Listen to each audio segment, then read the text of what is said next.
Right, let's get it next to the boat.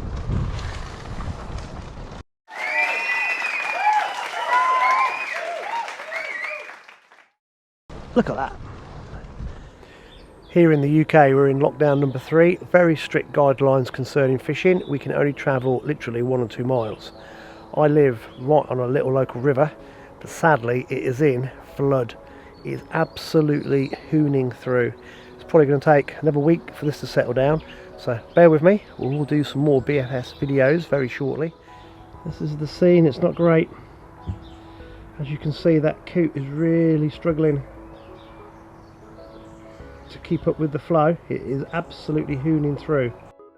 It's a challenge anyway, learning a new skill, but fishing in these kinds of conditions is going to be ridiculously hard, but what can we do? I started off by attempting the backhand underarm cast. I suppose you'd call it a poor attempt at a pitch. However, I'm experiencing the same outcome every single cast. The lure lands about 2/3 of the distance I'm trying to achieve with an overrun on the reel. This is really starting to get to me. I need to understand the mechanics of what's happening, as I can't get my head around how difficult I'm finding this skill. I suppose if you need to find the answer, just YouTube it. More of that later. Jesus Christ.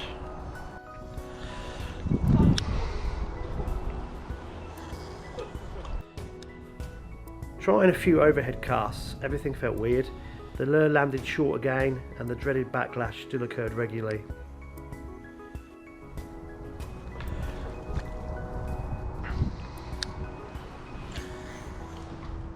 Let's look at a normal overhead cast and see what happens to the rod.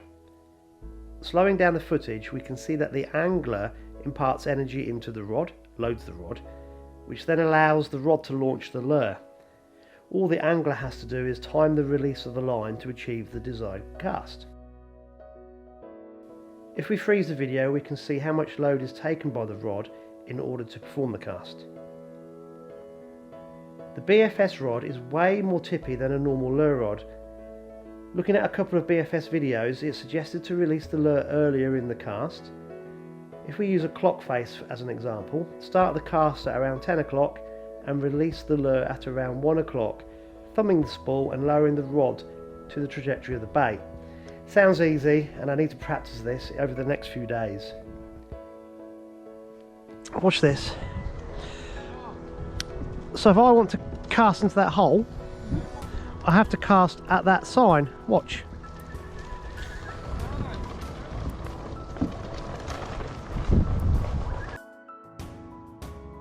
Isn't that bizarre? Let me show you that once again. Watch. You have to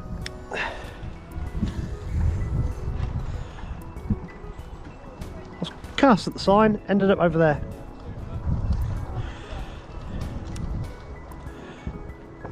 Crazy. Absolutely crazy. Right, let's get it next to the boat. Look at that. All the difference in the world. Out of frustration, I started to experiment with a shorter drop of the lure from the rod tip. Plus I tried a more side-on type of flick punch cast. And almost immediately I stopped having overruns. Putting this extra pressure on the rod tip seemed to make the casting a lot easier. And the only thing I now needed to concentrate on was the accuracy. Well, that was a bit better. Storm Christoph's been doing its thing around the country, so I've not been able to get out. And my magic little river at the end of my garden is completely out of sorts. So I'm just going to drive down the road, not too far, about 2 miles.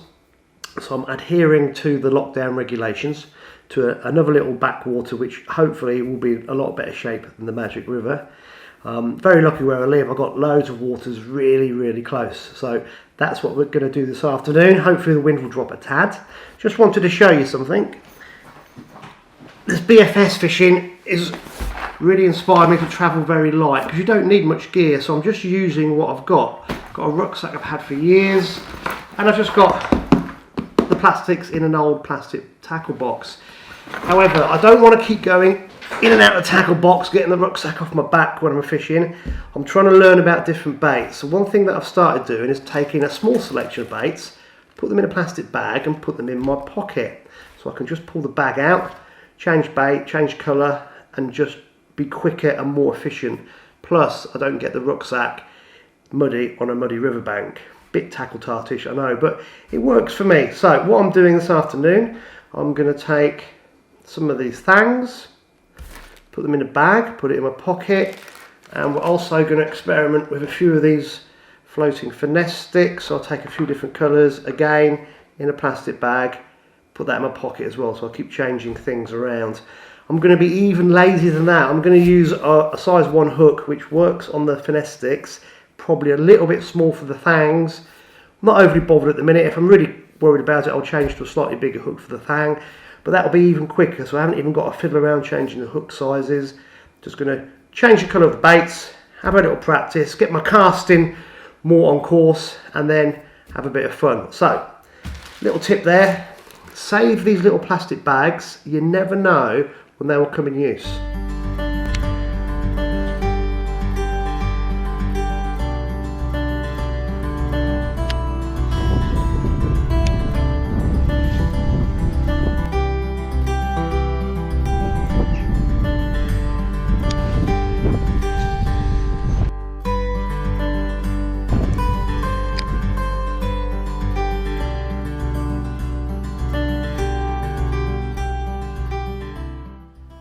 I simply started watching American bass fishing videos on YouTube on pitching and roll casting.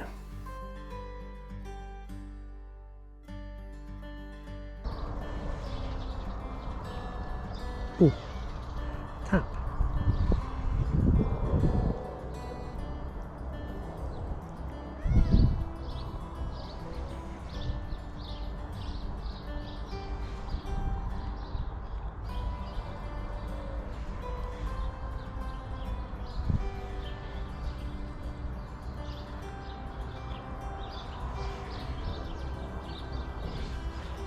Yep, there we go.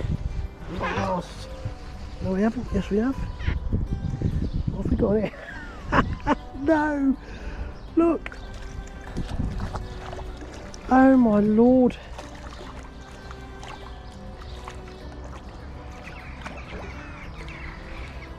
Got the smallest pike in the world.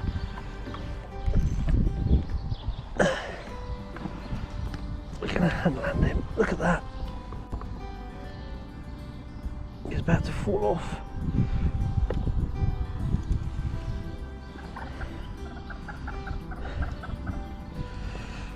Look at that.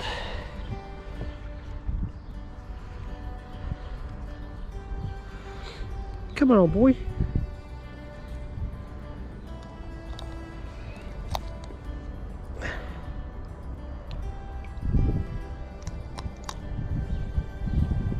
Get off. I want it back. It's the only bait I've got with me out here. Let go. Let go. So there we go. E-socks in miniature. We can catch them. Yes.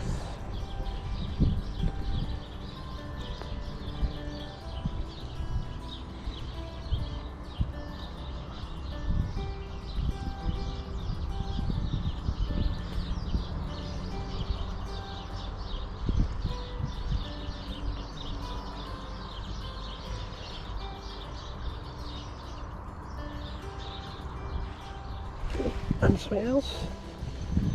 What is this?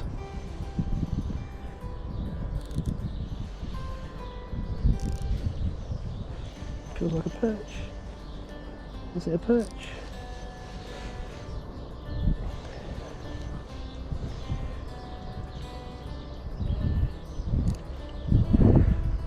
Oh, that's a nice perch, look at that.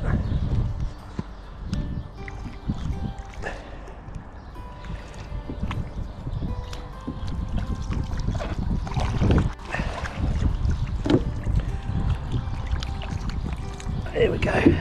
Let's just hand land this bad boy out. Without falling in would be good. Well, on the contusion as well. Nice take. God, my fingers are cold. Pop that out there.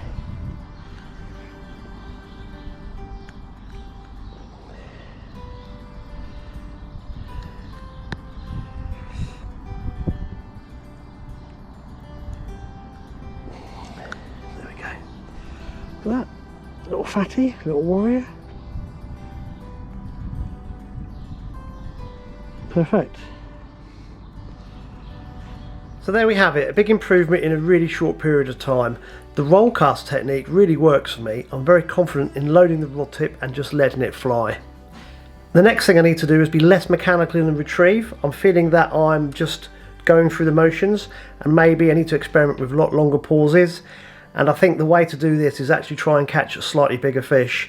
Very happy to actually get a couple of fish off the mooring after what seems like 1,000 attempts, but I think the next couple of videos will try and catch something a little bit bigger, and by experimenting with different baits and different retrieves. So keep watching and see what happens.